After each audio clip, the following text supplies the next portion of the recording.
Nagamangala JDS ಬೆಂಬಲಿತ ಗ್ರಾಮವೆಂದು ಗುರುತಿಸಿಕೊಂಡಿರುವಂತಹ ಹೊಣಕೆರೆ ಹೋಬಳಿಯ ಜೋಡಿ ನೇರಲಕೆರೆ ಗ್ರಾಮದಲ್ಲಿ ಕುಮಾರಸ್ವಾಮಿ ಸಂಸದ ಚುನಾವಣೆಗೆ ಸ್ಪರ್ಧಿಸಿದಾಗ 721 ಮತಗಳಿಗೆ 528 ಮತಗಳನ್ನು ನೀಡಿ ಎಚ್ಡಿ ಕುಮಾರಸ್ವಾಮಿ ಅವರ ಗೆಲುವಿಗೆ ಬಹುಮತ ನೀಡಿ ಸಹಕಾರವನ್ನು ನೀಡಿತ್ತು. ಪ್ರಧಾನಮಂತ್ರಿ ನರೇಂದ್ರ ಮೋದಿ ಅವರ ಸಂಪುಟ ದರ್ಜೆಯಲ್ಲಿ ಕೇಂದ್ರ ಸಚಿವರಾಗಿ ಪ್ರಮಾಣ ವಚನ ಸ್ವೀಕರಿಸಿದಂತಹ ಸಂದರ್ಭದಲ್ಲಿ ಜೋಡಿ ನೇರಲಕೆರೆ ಗ್ರಾಮದ ಲಕ್ಷ್ಮೀ ದೇವರಿಗೆ ವಿಶೇಷ ಪೂಜೆ ಸಲ್ಲಿಸಿ ಗ್ರಾಮದಲ್ಲಿ ಅನ್ನದಾನ ಮಾಡುವ ಮೂಲಕ ಸಂಭ್ರಮಾಚರಣೆಯನ್ನು ಆಚರಿಸಿದರು. ನಾಗಮಂಗಲ ತಾಲೂಕಿನ ಮಾಜಿ ಸಚಿವ ಸುರೇಶ್ ಗೌಡ ಅವರ ಧರ್ಮಪತ್ನಿ ಗೀತಾ ಸುರೇಶ್ ಗೌಡ ಅವರು ಈ ಕಾರ್ಯಕ್ರಮದಲ್ಲಿ ಭಾಗವಹಿಸಿ ಲಕ್ಷ್ಮೀ ದೇವರಿಗೆ ಪೂಜೆ ಸಲ್ಲಿಸಿದರು. ನಂತರ ಮತ ನೀಡಿದ ಮತದಾರರಿಗೆ ಕೃತಜ್ಞತೆಯನ್ನು ಅರ್ಪಿಸಿದರು.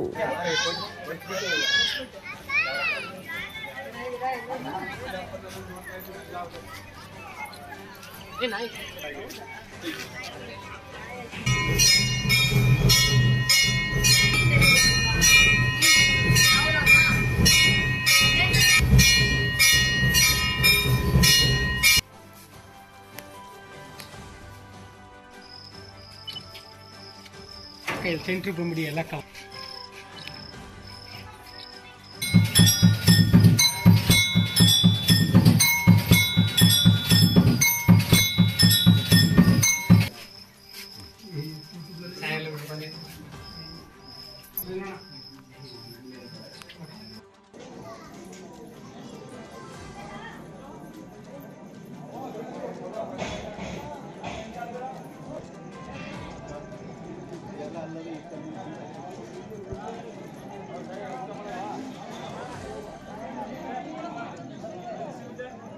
ಗ್ರಾಮದ ಮುಖಂಡರಾದ ಮಾಜಿ ಗ್ರಾಮ ಪಂಚಾಯಿತಿ ಸದಸ್ಯ ದೇವರಾಜು ಮಾತನಾಡಿ, ಹಿಂದಿನಿಂದಲೂ ಕೂಡ ನಾವು ಜೆಡಿಎಸ್ ಬೆಂಬಲಿತರಾಗಿದ್ದೇವೆ.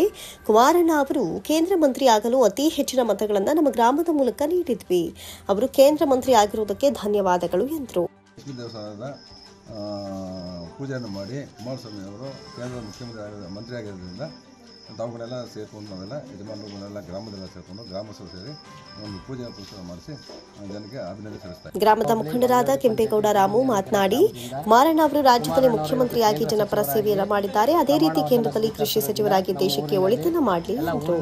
ಕುಮಾರಣ್ಣ ಅವರು ಇವತ್ತು ಕೇಂದ್ರ ಸಚಿವರಾಗಿ ಪ್ರಮಾಣ ವಚನ ಸ್ವೀಕರಿಸಿದ ದಿನ ನಮ್ಮ ಊರಿನಲ್ಲಿ ಎಲ್ಲ ಊರಿನ ಗ್ರಾಮಸ್ಥರೆಲ್ಲ ಸೇರಿ ಒಂದು ಅನ್ನದಾನ ಮಾಡಿ ನಮ್ಮ ಗ್ರಾಮದ ಎಲ್ಲರೂ ಕೈ ಜೋಡಿಸಿ ಒಂದು ಕಾರ್ಯಕ್ರಮ ಮಾಡ್ತಾಯಿದ್ದೀವಿ. ಇವತ್ತು ನಮ್ಮ ನಾಗಮಂಗಲ ತಾಲೂಕಿಂದ ಸುರೇಶ್ ಗೌಡರು ಕೈನ ಬಲಪಡಿಸೋದಕ್ಕೋಸ್ಕರ ನಮ್ಮ ಊರಿನಲ್ಲಿ ಇವತ್ತೊಂದು ಅನ್ನದಾನ ಮಾಡಿ ಎಲ್ಲರೂ ಸಂತೋಷದಿಂದ. ಇದೇ ಸಂದರ್ಭದಲ್ಲಿ ಗ್ರಾಮದ ಮುಖಂಡರು ಮತ್ತು ಜೆಡಿಎಸ್ ಕಾರ್ಯಕರ್ತರು ಮತ್ತು ಅಭಿಮಾನಿಗಳು ಭಾಗವಹಿಸಿದರು.